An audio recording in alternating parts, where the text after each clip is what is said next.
다 함께 찬송가 419장 찬송하시면서 9월 9일 금요일 새벽 예배를 하나님 앞에 올려드리겠습니다.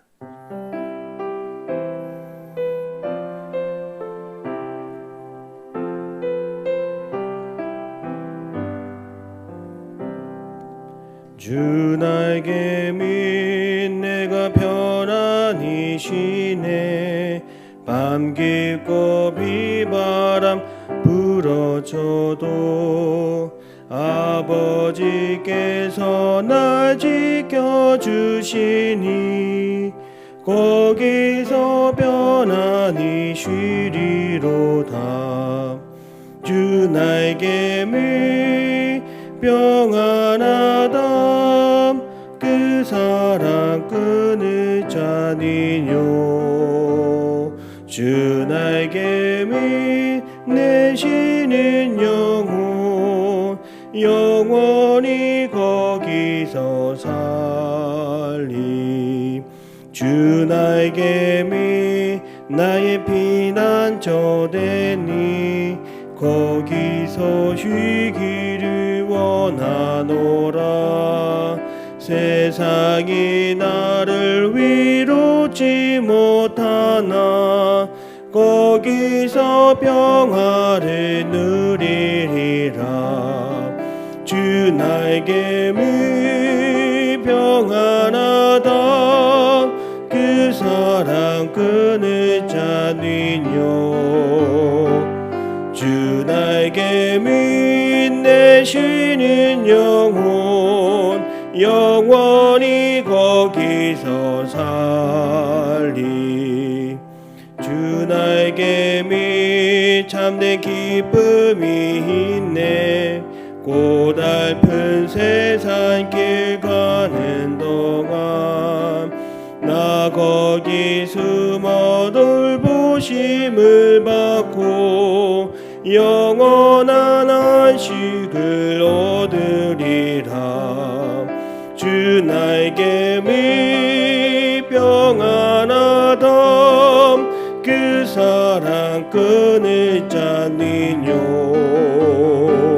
주 날개 밑 내 쉬는 영혼 영원히 거기서 살리.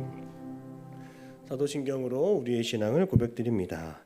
나는 전능하신 아버지 하나님 천지의 창조주를 믿습니다.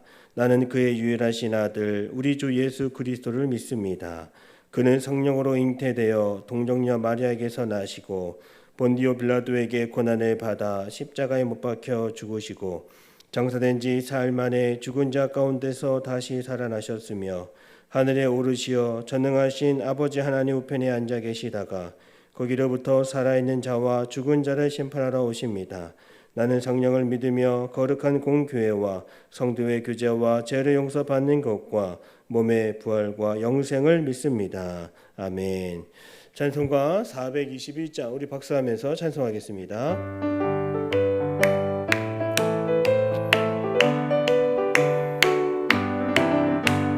내가 예수 믿고서 제사함 받아 나의 모든 것 다 변했네.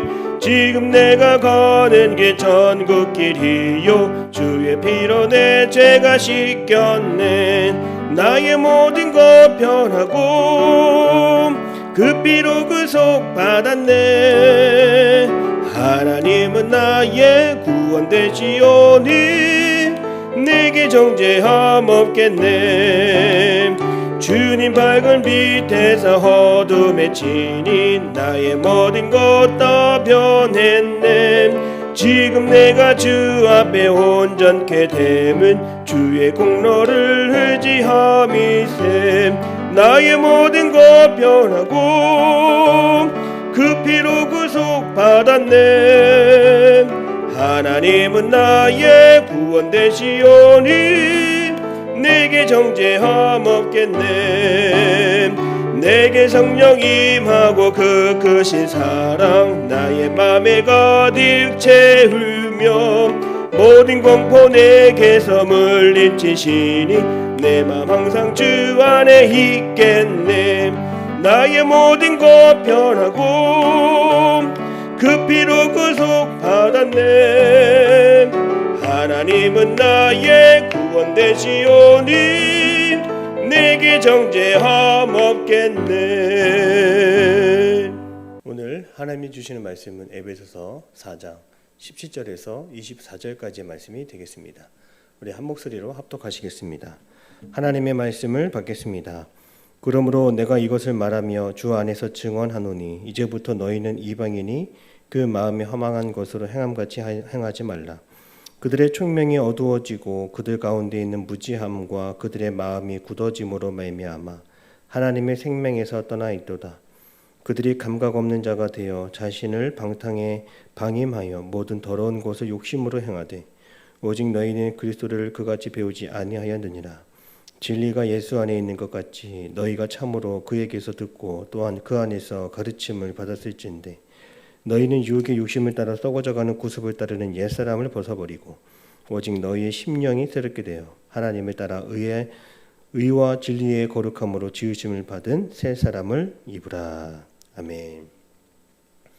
할렐루야. 추석 명절을 맞이하는 첫날 금요일 아침입니다. 하나님께서 오늘도 우리의 영을 새롭게 하시고 우리의 심령을 강건하게 하여 주실 줄로 믿습니다. 오늘 복된 말씀을 통하여서 우리의 삶에 희망과 용기가 넘쳐나기를 축복합니다. 오늘 성경은 하나님을 믿지 않는 성도의 삶의 모습을 이방인이라고 표현하고 있습니다. 17절의 말씀을 보겠습니다. 그러므로 내가 이것을 말하며 주 안에서 증언하노니 이제부터 너희는 이방인이 그 마음에 허망한 것으로 행함같이 행하지 말라. 엄밀히 말하면 예수를 믿기 전에 에베소 교인들의 그 상태에 대해 지금 언급하고 있는 것입니다. 이방인의 삶의 특징이 무엇이냐면 바로 허망한 것을 쫓는 데 있다라고 성경은 말합니다. 여기서 말하는 허망함이란 마타이오테스입니다. 이것은 텅 빈 또 초점이 없는, 목적이 없는, 방향 감각이 없는 것을 말합니다. 누가 허망합니까? 예수를 믿지 않는 그 삶의 모습에 허망함이 있다는 것입니다. 뭔가 열심히 합니다. 또 결과가 좋습니다. 그러나 시간이 지나면 마음이 허하고 여전히 채워지지 않은 그 공허함을 느끼게 되는 것입니다. 오늘 우리도 허망한 삶을 살아갈 때가 종종 있습니다. 핸드폰을 열고 유튜브를 볼 때 금세 시간이 금방 지나가는 것을 알게 됩니다. 30분이 지나고 1시간이 지날 때도 있습니다. 그렇게 웃으면서 유튜브를 보고 영상을 시청했지만 그 이후에는 마음에 남는 것이 없고 허한 마음이 들기도 합니다. 또한 쿠팡이라고 하는 그런 어플을 통해서 물건을 고르고 구경하면서도 시간 가는 줄 모르게 거기에 빠져 있다 보면 내가 지금 무엇을 하고 있는지 나도 모를 정도로 그 시간에 빠져 그 시간에 마음을 빼앗기고 또 쫓기는 것을 보게 됩니다. 오늘 성경 17절에 너는 허망한 것을 행함같이 행하지 말라고 말하죠. 17절의 말씀을 다시 한번 읽어보겠습니다. 그러므로 내가 이것을 말하며 주 안에서 증언하노니 이제부터 너희는 이방인이 그 마음에 허망한 것으로 행함같이 행하지 말라. 여기서 행함이라고 번역된 단어 페리파테오는 전체적인 삶의 방식을 말하고 있습니다. 사도 바울은 에베소 교회 성도들이 이전까지 허망한 것을 쫓는 삶에서 이제 전체적인 그들의 삶의 방식을 바꿔야 한다라고 지금 권면하고 있습니다. 왜냐하면 허망한 것을 계속 쫓다 보면 두 가지입니다. 첫 번째로 오늘 18절의 말씀처럼 미련해지기 때문입니다.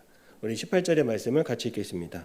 그들의 총명이 어두워지고 그들 가운데 있는 무지함과 그들의 마음이 굳어짐으로 말미암아 하나님의 생명에서 떠나 있도다. 여기서 총명이 어두워진다라고 하는 것은 다른 말로 미련하다라고 하는 뜻을 가지고 있습니다.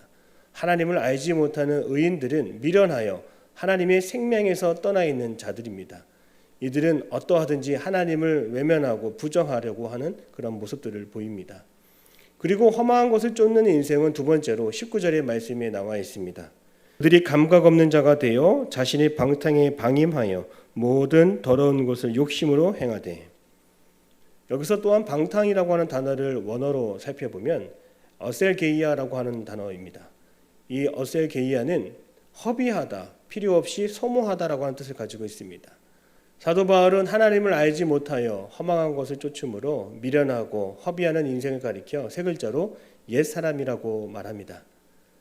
이들은 과거에 방탕한 옛 습관을 끊어버리지 못하고 늘 죄책감에 살아가고 또한 불신앙의 잔재를 여전히 청산하지 못한 사람들입니다. 사도 바울은 그렇게 하나님을 알지 못하는 사람들의 허무한 삶을 언급한 후에 20절에서 이렇게 말합니다. 오직 너희는 그리스도를 그같이 배우지 아니하였느니라. 20절의 말씀을 시작하면서 세번역 성경은 20절 맨 앞에 그러나라고 하는 단어가 포함되어 있습니다. 다시 한번 보면 그러나 너희들은 그리스도를 배우지 않았느냐, 이게 바로 20절의 말씀입니다. 이것을 다시 번역해서 말하자면 너희는 그렇게 허망하게 미련하게 목표 없이 시간을 허비하며 욕심을 쫓아 방탕하게 살 수밖에 없었던 자들이었다. 그러나 너희들은 이미 그리스도를 믿지 않았느냐, 너희들은 그리스도를 알고 있지 않았느냐, 이렇게 타이르는 것입니다. 너희는 이전에는 옛사람이었지만 이제 그 허망한 세상에 속한 사람들이 아니다. 하나님께서 너희들을 방탕한 삶에서 건져내주셨고 또 예수 그리스도를 우리에게 보내주셨기 때문에 너희는 더 이상 옛사람이 되어서는 안 된다라고 사도 바울은 말하고 있습니다. 21절입니다. 진리가 예수 안에 있는 것 같이 너희가 참으로 그에게서 듣고 또한 그 안에서 가르침을 받았을진데 너희가 어떻게 아직도 그 세상 사람들의 삶의 방식을 따라 살 수 있느냐, 지금 사도 바울은 말하고 있는 것입니다. 그래서 오늘 본문의 말씀 22절부터 24절까지는 사도 바울이 작심하고 다시 한번 에베소 성도들에게 권면하는 말씀이 나옵니다. 22절에서 24절까지의 말씀을 보겠습니다. 너희는 유혹의 욕심을 따라 썩어져가는 구습을 쫓는 옛사람을 벗어버리고 오직 심령으로 새롭게 되어 하나님을 따라 의와 진리의 거룩함으로 지으심을 받은 새 사람을 입으라. 22절의 말씀을 보면 그 옛사람은 썩어져가는 구습을 쫓는다라고 말하고 있습니다. 하나님을 알지 못하는 인간들의 삶은 전부 썩어져가고 있는 것이며 또한 썩게 만드는 일뿐입니다. 그러니까 옛사람을 벗어버리는 일에 소홀해서는 안 된다는 것이죠. 여전히 옛사람의 흔적을 벗지 않으면 하는 일도 썩어져 갈 뿐이고 또한 다른 것들도 다 썩게 만들어 버립니다. 그래서 오늘 우리는 사도 바울의 권면의 말씀처럼 옛사람의 옷을 벗기 위해 이렇게 늘 말해야 됩니다. 주님, 저희 옛사람은 이미 죽었습니다. 하나님께서 우리를 죄에서 건지셨습니다. 저는 주님을 통해 새 사람이 되었습니다. 여기서 죄에서 건져 주셨다는 것은 옛사람을 벗었다라고 하는 뜻입니다. 분명 하나님께서 우리의 옛사람을 다 죽여 주셨습니다. 그때 우리는 23절처럼 우리의 심령이 새롭게 되는 것입니다. 사랑하는 성도 여러분, 우리가 저지른 그 못된 죄, 또 악한 말들, 모난 성격들은 다 이미 죽은 것입니다. 예수 그리스도의 십자가에서 더러운 우리의 옛사람은 다 죽었음을 선포하십시오. 그러나 어떻습니까? 마귀는 계속해서 옛사람의 옷을 우리에게 입히려고 합니다. 나의 과거의 아픔과 상처와 죄책감과 수치심을 계속 꺼내게 하고 들여다보게 합니다. 어제의 일에 매여있게 합니다. 그러나 우리는 이미 죄에서 구원받아 새로운 심령을 얻었고 새로운 마음으로, 새로운 신분으로 죽어버린 그 옛사람의 시체를 벗어버릴 수 있게 되었습니다. 그것을 잊어서는 안 되는 것입니다. 기독교는 단순히 옛사람을 벗는 것뿐 아니라 적극적으로 해야 할 것이 있다고 말하는 것이죠. 그것이 바로 24절에 새 사람을 입는 것입니다. 24절입니다. 하나님을 따라 의와 진리의 거룩함으로 지으심을 받은 새 사람을 입으라. 이 새 사람, 이 새 옷은 바로 거룩의 옷이며 용서의 옷, 인내의 옷, 그리고 섬김과 사랑의 옷, 이 새 옷을 입으라고 하는 것입니다. 치과에 가면 이전에 썩은 치아, 깨진 치아를 뽑아내고 새로운 이를 임플란트로 심을 때 그 자리에 썩은 것을 심는 것이 아니라 새 치아를 심게 됩니다. 이전의 것, 썩은 것, 깨진 것은 그 어디에도 쓸모가 없기 때문입니다. 이미 버려진 것입니다. 마찬가지로 썩고 깨지고 헐고 망가진 옛사람이 다 죽었으니 이제 옛사람을 우리도 흔적을 다 지워버리고 잊어버리고 새 사람을 입을 수 있어야 합니다. 우리 기독교와 세상의 윤리 도덕의 차이가 무엇입니까? 기독교는 자꾸만 우리에게 새 생명이 있다라고 말합니다. 새 마음이 있다라고 말합니다. 그러나 세상의 윤리 도덕은 옛사람을 벗는 것에 대해서만 이야기하죠. 이것도 하지 말고 저것도 하지 말고, 바로 이게 옛사람의 흔적들입니다. 자꾸만 과거에서 원인을 찾고 율법적인 행위에 머물게 하는 것입니다.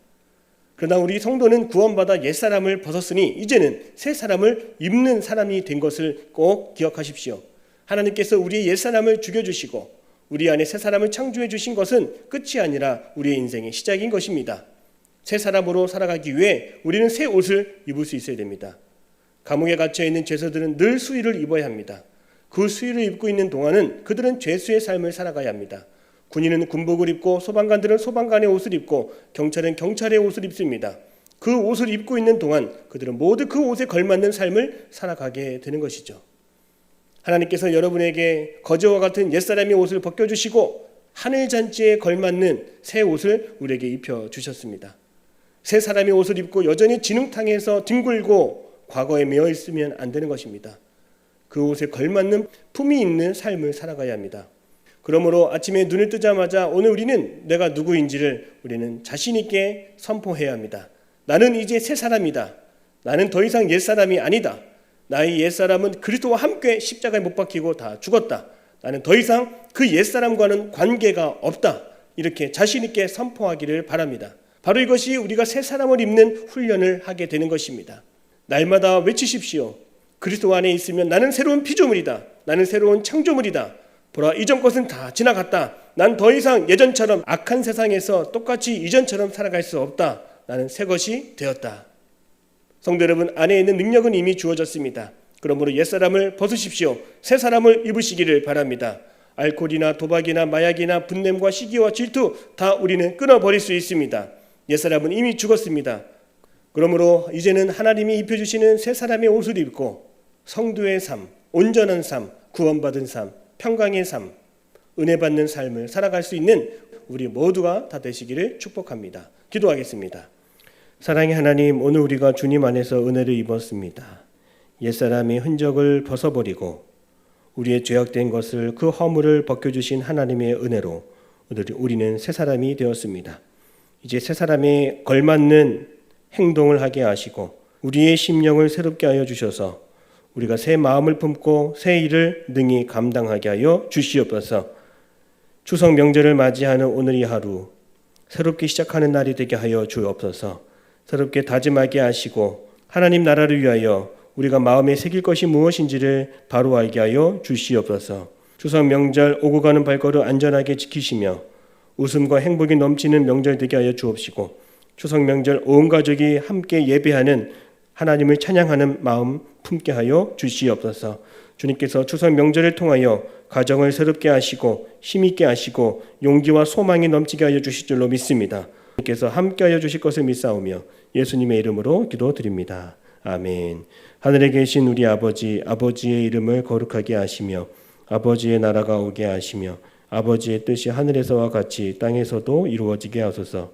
오늘 우리에게 일용할 양식을 주시고 우리가 우리에게 잘못한 사람을 용서하여 준 것 같이 우리의 죄를 용서하여 주시고 우리를 시험에 빠지지 않게 하시고 악에서 구하소서.